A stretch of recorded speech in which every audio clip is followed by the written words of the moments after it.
बरसात की वो रात, जंगल का वो सुनसान रास्ता, जब रामलाल और उसकी पत्नी मालती अपने बैलगाड़ी से अपने गांव रतनपुर वापस लौट रहे थे, तभी अचानक अजीब तरीके से उनको किसी के चिल्लाने की आवाजें आ रही थी, जैसे कोई उनको बुला रहा हो। बारिश इतनी तेज हो रही थी कि रामलाल को आगे का रास्ता भी साफ दिखाई नहीं दे रहा था। ऊपर से बिजलियों की गड़गड़ाहट, जंगल का वो भयानक डरावना रास्ता, ये सब देख के रामलाल और उसकी पत्नी मालती डर जाते हैं। तभी अचानक बैलगाड़ी रुक जाती है। ओ जी, क्या हुआ? बैलगाड़ी क्यों रुकवा दी? जल्दी चलो, मुझे तो बहुत डर लग रहा है। और हम दोनों इस भयानक जंगल में अकेले हैं, और ऊपर से इतनी तेज बारिश भी हो रही है, और ऊपर से इस जंगल से डरावनी डरावनी आवाजें आ रही है। और हाँ, मैंने सुना है कि इस जंगल में किसी दो लोगों की आत्मा घूमती रहती है। मालती, सुना तो मैंने भी है कि इस जंगल में किसी दो व्यक्ति की आत्मा घूमती रहती है, लेकिन इस बैलों को क्या हुआ जो ये आगे ही नहीं जा रही है? हे भगवान, हमारे मदद के लिए किसी फरिश्ते को भेज दो। तभी अचानक इतने तेज बारिश में सामने से एक बूढ़ा आदमी, जिसकी उम्र लगभग 90 साल थी, वो अपना छाता लेके आने लगता है। क्या हुआ बेटा? तुम दोनों इतने तेज बारिश में इतने रात को इस भयानक डरावने जंगल में क्या कर रहे हो? यहाँ से जल्दी निकल जाओ बेटा, ये जंगल ठीक नहीं है। और आज तो अमावस्या की रात भी है, और इस रात को इस जंगल में दो लोगों की आत्मा भटकती रहती है। बेटा, यहाँ से तुम जल्दी घर चले जाओ। लेकिन बूढ़े बाबा, मेरे बैलों को क्या हुआ तो पता नहीं, ये आगे ही नहीं जा रहे हैं, और हमें बहुत डर भी लग रहा है। क्या करूं, कुछ समझ नहीं आ रहा है। बेटा, अगर तुम दोनों को कोई एतराज ना हो तो तुम दोनों आज की रात मेरे झोपड़ी में रह सकते हो। मेरी झोपड़ी पास में ही है, और रात भी बहुत हो गई है, और बारिश भी बहुत तेज हो रही है। लेकिन बाबा, तुम अकेले इस भयानक डरावने जंगल में क्या करते हो? तुमको क्या इस भयानक जंगल में डर नहीं लगता? बेटा, मैं बरसों से इस जंगल में अकेला ही रहता हूँ, मुझे डर नहीं लगता। मेरा तो घर ही जंगल है। चलो, अब ज्यादा समय मत करो, रात के 12 बजने वाले हैं। ऊपर से आज अमावस्या की रात भी है, और अमावस्या की रात ठीक 12 बजे इस जंगल में आत्माओं का मिलन होता है। जल्दी चलो बेटा।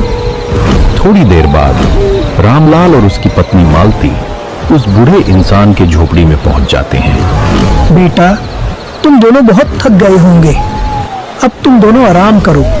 अगर तुमको किसी चीज की जरूरत हो तो मुझे उठा देना। लेकिन बूढ़े बाबा, मुझे ये बताओ कि इस जंगल में किसकी आत्माओं का मिलन होता है, और ये आत्मा किसकी है बाबा? और इस जंगल में ये आत्मा क्या करती है? बेटा, बहुत साल पुरानी बात है। रतनपुर गांव में एक सेठ रहता था। उसका नाम श्यामलाल था, और उसके पत्नी का नाम शकुंतला था। उन दोनों को एक प्यारी सी बेटी थी, जिसका नाम था कुसुम। वो 20 साल की थी। श्यामलाल अपनी बेटी कुसुम से बहुत प्यार करता था। वो अपने बेटी को पलकों पे बिठा के रखता था। दूसरी तरफ उसी गांव में एक गरीब रामू और उसकी पत्नी मालती और उनका बेटा मोहन भी रहता था। वो 25 बरस का था। मोहन के पिता और मां सेठ श्यामलाल के घर नौकर का काम करते थे। रामू सेठ के खेतों का काम करता था, और मोहन की मां मालती श्यामलाल के घर का छोटा मोटा काम करती थी, जैसे झाड़ू पोछा, बर्तन धोना, खाना बनाना। लेकिन भगवान को कुछ और ही मंजूर था। श्यामलाल की बेटी कुसुम और रामू का बेटा मोहन एक दूसरे से बहुत प्यार करते थे। मोहन, हम कितने दिन ऐसे छुप छुप कर मिलते रहेंगे? अगर मेरे पापा को हमारे प्यार के बारे में पता चला तो वो हम दोनों को जिंदा नहीं छोड़ेंगे। कुसुम, बात तो तुम्हारी सही है, लेकिन हम क्या कर सकते हैं? हमारे पास दूसरा कोई रास्ता भी तो नहीं है। तुम बहुत बड़े घर की बेटी हो और मैं बहुत ही गरीब घर का लड़का। तुम्हारे पिता गांव के सावकार है और मेरे पिता और माँ तुम्हारे घर काम करते हैं। तो क्या तुम्हारे पिता को हमारा प्यार मंजूर होगा? मोहन, मैं क्या कहती हूँ, हम भागकर शादी कर लेते हैं। उसके बाद मैं मेरे पापा को हमारे शादी के बारे में बता दूंगी। कुसुम, अगर हम भागकर शादी करेंगे तो तुम्हारे पापा हम दोनों को जिंदा जला देंगे। हम ऐसा करते हैं, इसके बारे में तुमको कल बताता हूं। अब बहुत देर हो गई है, हमें घर चले जाना चाहिए। नहीं तो गांव के किसी आदमी ने हमें इस जंगल में अकेले देखा तो वो तुम्हारे पिता को हमारे बारे में बता देगा। ठीक है मोहन, कल हम इसी जंगल में इसी पेड़ के नीचे मिलते हैं। उसके बाद दोनों अपने अपने घर चले जाते हैं। दूसरी तरफ श्यामलाल घर में अखबार पढ़ते हुए रामू को कहता है, अरे वो रामू, खेतों का काम ठीक से चल रहा है ना? इस साल खेतों की फसल अच्छी तो है ना? हाँ मालिक, इस साल अपने खेतों की फसल बहुत ही अच्छी है। बस फसल को थोड़ा पानी देना बाकी है। कल मैं पूरे फसल को पानी दे दूंगा। तभी उधर से कुसुम आने लगती है। कुसुम को देख के श्यामलाल कहता है, कुसुम बेटा, कहाँ गई थी इतनी देर से? मैं आजकल तुम्हें देख रहा हूँ, तुम कुछ दिनों से खोही खोही सी रहती हो। तुम्हारी तबीयत तो ठीक है ना बेटा? हाँ पापा, मेरी तबीयत ठीक है। कुछ दिन से कॉलेज की पढ़ाई से परेशान हूँ, इसीलिए पापा। ठीक है बेटा, जाओ तुम थोड़ा आराम कर लो, तुम्हें अच्छा लगेगा। और थोड़ा खाना भी खा लेना। ठीक है पापा, लेकिन मुझे आज अच्छा नहीं लग रहा है, तो मैं खाना बाद में खा लूंगी। इतना बोल के कुसुम अपने रूम में चली जाती है। दूसरी तरफ मोहन अपने घर में बैठ के कुसुम के तस्वीर को देखकर दुखी था। तभी अचानक वहां उसके पिताजी आ जाते हैं। जब रामू की नजर उस तस्वीर की तरफ पड़ती है तो रामू मोहन से कहता है, बेटा मोहन, ये मैं क्या देख रहा हूँ? छोटी मालकिन की तस्वीर तुम्हारे पास, छोटे मालकिन की तस्वीर तुम्हारे पास कैसे आई? और छोटी मालकिन की तस्वीर तुम क्यों देख रहे हो? मोहन, मैं तुम्हें कुछ पूछ रहा हूं कि तू छोटे मालकिन कुसुम की तस्वीर को क्यों देख रहा है? पिताजी, मैं कुसुम से बहुत प्यार करता हूँ और कुसुम भी मुझसे बहुत प्यार करती है और हम दोनों शादी करना चाहते हैं। अगर मुझे कुसुम नहीं मिली तो मैं मर जाऊंगा। नालायक, ये तू क्या कह रहा है? तुझे पता है कि वो किसकी बेटी है? अरे वो मोहन की माँ। जरा इधर तो आ, ये देखो तुम्हारे बेटे ने क्या गुल खिलाए हैं। यह सुन के मोहन की माँ वहां आ जाती है। क्या हुआ मोहन के पिताजी, मुझे क्यों बुलाया और आप इतने गुस्से में क्यों हो? गुस्सा ना करूं तो क्या करूं? ये देखो तुम्हारे लाडले बेटे मोहन ने क्या किया है। ऐसा क्या किया मेरे बेटे ने जो आप इस पे इतना गुस्सा कर रहे हो?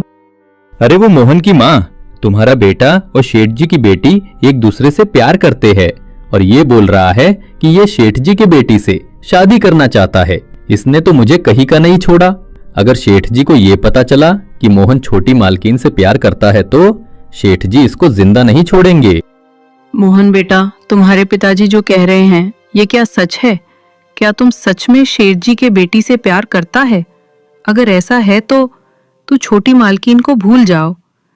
नहीं माँ, मैं कुसुम को नहीं भूल सकता। अगर मुझे कुसुम नहीं मिली तो मैं मर जाऊंगा। अरे मोहन, पागल मत बन। तू जानता नहीं शेठ जी को? अगर शेठ जी को तुम दोनों के बारे में भनक भी लगी तो वो तुम्हें जिंदा नहीं छोड़ेंगे और तेरे साथ साथ हमको भी जिंदा जला देगा। क्या तू ये चाहता है कि तुम्हारे माता पिता भी इस दुनिया से चले जाए? नहीं पिताजी, ऐसा मत बोलो। आप लोगों को मैं कुछ नहीं होने दूंगा। अगर मेरे वजह से आप लोगों पे कोई भी परेशानी आ रही है तो मैं कुसुम को भूल जाऊंगा। मोहन बेटा, तू एक काम कर, कल ही तू शहर चला जा। अगर तू इस गांव में रहा तो तुम्हें छोटी मालकिन की याद आती रहेंगी। इससे अच्छा है कि तू शहर चला जा। वहां मेरा दोस्त है, मैं उससे फोन करके बता दूंगा कि तू आ रहा है। अगर तू इस गांव से दूर शहर में रहेगा तो तू सब भूल जाएगा। ठीक है पिताजी, मैं कल ही शहर चला जाता हूँ। अगले दिन मोहन छुपके से कुसुम को मिलने उसी जंगल में उसी पेड़ के पास चला जाता है जहां वो दोनों हमेशा मिलते थे। क्या हुआ मोहन, तुमने आने में इतनी देर क्यों कर दी? मैं बहुत देर से तुम्हारा इंतजार कर रही हूँ। मोहन, तो तुमने क्या सोचा है? क्या हम भाग के शादी करें क्या? कुसुम, हमारे प्यार के बारे में मेरे पिताजी को और मेरे माँ को सब पता चल गया है। ये क्या कह रहे हो मोहन? हमारे प्यार के बारे में तुम्हारे घर में कैसे पता चला? अब क्या होगा? मेरे पिताजी ने मुझे आज ही गांव छोड़ के शहर जाने के लिए बोला है। तो क्या तुम मुझे छोड़ के शहर चले जाओगे? अगर तुम मुझे छोड़ के शहर जाओगे तो मैं अभी इसी वक्त अपनी जान दे दूंगी। नहीं कुसुम, मैं तुम्हें कभी नहीं छोड़ूंगा। मुझे कोई कुछ भी कहे, कोई अगर मेरी जान भी ले ले, तो भी मैं तुमको 7 जन्म तक नहीं छोड़ूंगा। तुम हमेशा मेरी थी, मेरी हो और मेरी ही रहोगी। चलो अभी हम किसी मंदिर में जाके शादी कर लेते हैं। तभी दोनों भाग के शादी करने का फैसला कर लेते हैं। दूसरी तरफ शेठ जी को पता चलता है कि उसकी बेटी कुसुम उसी के नौकर रामू के बेटे मोहन से प्यार करती है। ये सुन के शेठ जी का गुस्सा आसमान के ऊपर चला जाता है। हरिया, अगर ये बात झूठी निकली तो तुझे मैं इस दुनिया से ही मिटा दूंगा, और अगर ये बात सही साबित हुई तो मैं उन दोनों को उसी जंगल में जिंदा जला दूंगा। शेठ जी, मैं झूठ नहीं बोल रहा हूं। सच में छोटी मालकिन और रामू का बेटा मोहन दोनों जंगल में मुझे बातें करते हुए दिखाई दिए, और मैंने उनके बातों से ये भी सुना था कि वो आज दोनों भाग के शादी करने वाले हैं। नहीं, ये नहीं हो सकता। अगर ऐसा हुआ तो मैं सारे जंगल को ही आग लगा दूंगा। चलो जल्दी, आज तो उन दोनों की खैर नहीं। तभी सेठ और उसका पालतू नौकर हरिया जंगल के तरफ जाने लगते हैं। दूसरी तरफ मोहन और कुसुम शादी करने उसी जंगल में, जो पुराना मंदिर था, उस मंदिर में शादी करने पहुंच जाते हैं। उसी मंदिर में एक बूढ़ा आदमी उस मंदिर की देखभाल करता था। तुम लोग कौन हो बेटा, और इस मंदिर में किस लिए आए हो, और तुम किस गांव के रहने वाले हो? बाबा, हम लोग जो पास में गांव है रतनपुर, उसी गांव के रहने वाले हैं, और हम दोनों एक दूसरे से बहुत प्यार करते हैं, और हम दोनों शादी करना चाहते हैं। इस मंदिर में हम शादी कर सकते हैं ना? हाँ बेटा, क्यों नहीं। अगर तुम दोनों की मर्जी से अगर शादी करनी है तो तुमको कोई नहीं रोक सकता। मैं रोक सकता हूं। मैं देखता हूं कि ये दोनों मेरे मर्जी के खिलाफ कैसे शादी करते हैं। एक नौकर के बेटे होके तुम्हारी इतनी हिम्मत की तुम मेरे बेटी से शादी करने जा रहे हो। शेठ जी, मैं आपके बेटी से बहुत प्यार करता हूँ और मैं उससे शादी करना चाहता हूँ। हाँ पापा, मैं भी मोहन से बहुत प्यार करती हूँ और हम दोनों शादी करना चाहते हैं। चुप कर नालायक। अगर किसी को तेरी जैसी बेटी है तो मैं तो यही कहूंगा कि किसी को भी तेरे जैसी बेटी ना दें। लोगों के सामने तूने मुझे कहीं का ना छोड़ा। तूने तो मेरी सारी इज्जत ही खराब कर दी। और तू सुन मोहन के बच्चे, तेरी हैसियत ही क्या है? तू एक नौकर का बेटा है और तेरी इतनी जरूरत कि तू मेरे बेटी से प्यार करने लगा। तेरा बाप और तेरी माँ मेरे घर में नौकर है और तू समझ रहा है कि तू मेरी बेटी से शादी करेगा। तू क्या अमीर होने के सपने देख रहा है क्या? नहीं शेठ जी, मुझे आपके धन दौलत का, पैसों का कोई लालच नहीं है। मुझे तो सिर्फ आपकी बेटी चाहिए। चुप कर बदतमीज। इस दुनिया में तुम दोनों को जिंदा रहने का कोई हक नहीं है, समझ गए? अबे वो हरिया, इन दोनों को इसी पेड़ के नीचे जिंदा दफन कर दो। लेकिन शेठ जी, छोटी मालकिन आपकी बेटी है। हरिया, तू मेरा पालतू नौकर है, समझ गया? तुझे जो कहा है तू उतना ही कर। ज्यादा दिमाग लगाने की कोशिश मत कर। तू एक नौकर है तो नौकर की तरह ही रहना सीख, समझा? अब तुझे जितना कहा है उतना कर। इन दोनों को इस पेड़ के नीचे जिंदा गाड़ दे। साहब, ऐसा मत करो। इन दो प्यार करने वालों को अलग मत करो। इन दोनों को मत मारो। इनको माफ कर दो और इन दोनों की शादी कर दो। चुप कर बे बुड्ढे। तू है कौन मुझे ये बोलने वाला? ये मेरे इज्जत का सवाल है। अबे वो हरिया, तेरे को क्या अब इनको मारने के लिए नेवता देना पड़ेगा क्या? जल्दी इन दोनों को इस मिट्टी में दफन कर दो। रुक जा हरिया, अगर मेरे बेटी को तू मेरे सामने मिट्टी में दफन करेगा तो मुझे अच्छा नहीं लगेगा। पहले मुझे यहां से जाने दो, बाद में इन दोनों को मारना। उसके बाद सेठ वहां से चला जाता है। जैसे ही सेठ थोड़ा आगे चला गया, तभी अचानक उसको जोर से चिल्लाने की आवाजें आने लगती है। तभी सेठ पीछे मुड़ के देखता है। उसको लगता है कि उसके नौकर हरिया ने उन दोनों को मार दिया है। सेठ खुश हो जाता है। दूसरी तरफ रामू और गीता मोहन के तलाश में जंगल के रास्ते मोहन को ढूंढते हुए आ रहे थे, लेकिन उनको ये पता नहीं था कि उनका बेटा मोहन अब इस दुनिया में नहीं है। थोड़ी देर बाद वो दोनों मोहन को ढूंढते ढूंढते आगे जंगल के बीच में आ गए, जहां उनको एक पेड़ के नीचे एक बूढ़ा आदमी दुखी मन से बैठा हुआ दिखता है, जहां उन दोनों प्रेमियों को जमीन में गाड़ दिया था। उस बूढ़े आदमी को देख के वो दोनों उसके पास आ जाते हैं। बाबा, आपने किसी 25 साल के एक जवान बच्चे को देखा है क्या इस जंगल से जाते हुए? बेटा, मुझे ये बताओ कि तुम्हारा बेटा किसी लड़की से प्यार करता था क्या? हाँ बाबा, मेरा बेटा मेरे गांव के एक सेठ की बेटी से प्यार करता था। लेकिन आप ऐसा क्यों पूछ रहे हो? बेटा, तो तुम आज के बाद तुम्हारे बेटे को कभी नहीं देख पाओगे। बाबा, ये क्या बोल रहे हो आप? मैं कुछ समझा नहीं। साफ साफ बताइए ना कि हुआ क्या है। बेटा, तुम्हारा बेटा अब इस दुनिया में नहीं रहा। सेठ ने अपनी इज्जत के लिए तुम्हारे बेटे को और खुद के बेटी को मेरे ही सामने एक नौकर के हाथों से इस पेड़ के नीचे जमीन में गाड़ दिया। ये जो मिट्टी है, यही पे तुम्हारे बेटे को और सेठ के बेटी को जमीन में दफनाया दिया है। ये सब देख के मोहन के माँ बाप उसी जमीन पे बैठ के रोने लगते हैं। ये थी उन दोनों बच्चों के प्यार करने की सजा। खुद के बाप ने ही अपने बेटी को जिंदा जमीन में गाड़ दिया। तब से इस जंगल में उन दो प्यार करने वाले बच्चों की आत्मा भटक रही है। बाबा, ये तो बहुत बुरा हुआ। किसी भी बाप ने अपने बच्चों के साथ ऐसा नहीं करना चाहिए। उन दो बच्चों ने कोई गुनाह नहीं किया था। क्या प्यार करना गुनाह है क्या? और बाबा, एक बात और, इन दो प्यार करने वाले बच्चों की आत्मा इस जंगल में ऐसे ही भटकती रहेगी क्या? उनके आत्मा को क्या कभी मुक्ति नहीं मिलेगी क्या? बेटा, उन दोनों के आत्मा को मुक्ति तभी मिलेगी जब उन दोनों की शादी होगी, क्योंकि वो मंदिर में शादी करने ही आए थे और मैं उनकी शादी करने वाला ही था। तभी उस बेटी का बाप वहां आ गया, तो उनकी आखिरी इच्छा शादी करना था। जब तक उनकी शादी नहीं होती, तब तक उनकी आत्मा को शांति नहीं मिलेगी। बाबा, क्या हम लोग उन दोनों के आत्मा की शादी नहीं करवा सकते क्या, ताकि उन प्यार करने वाले पवित्र आत्माओं को शांति मिल सके? बेटा, कर सकते हैं, लेकिन उनकी शादी करने के लिए कम से कम 2 लोग होने चाहिए। लेकिन जब से इन दोनों को इस जंगल में मारा गया था, तब से गांव का कोई भी इंसान इस जंगल में आया ही नहीं।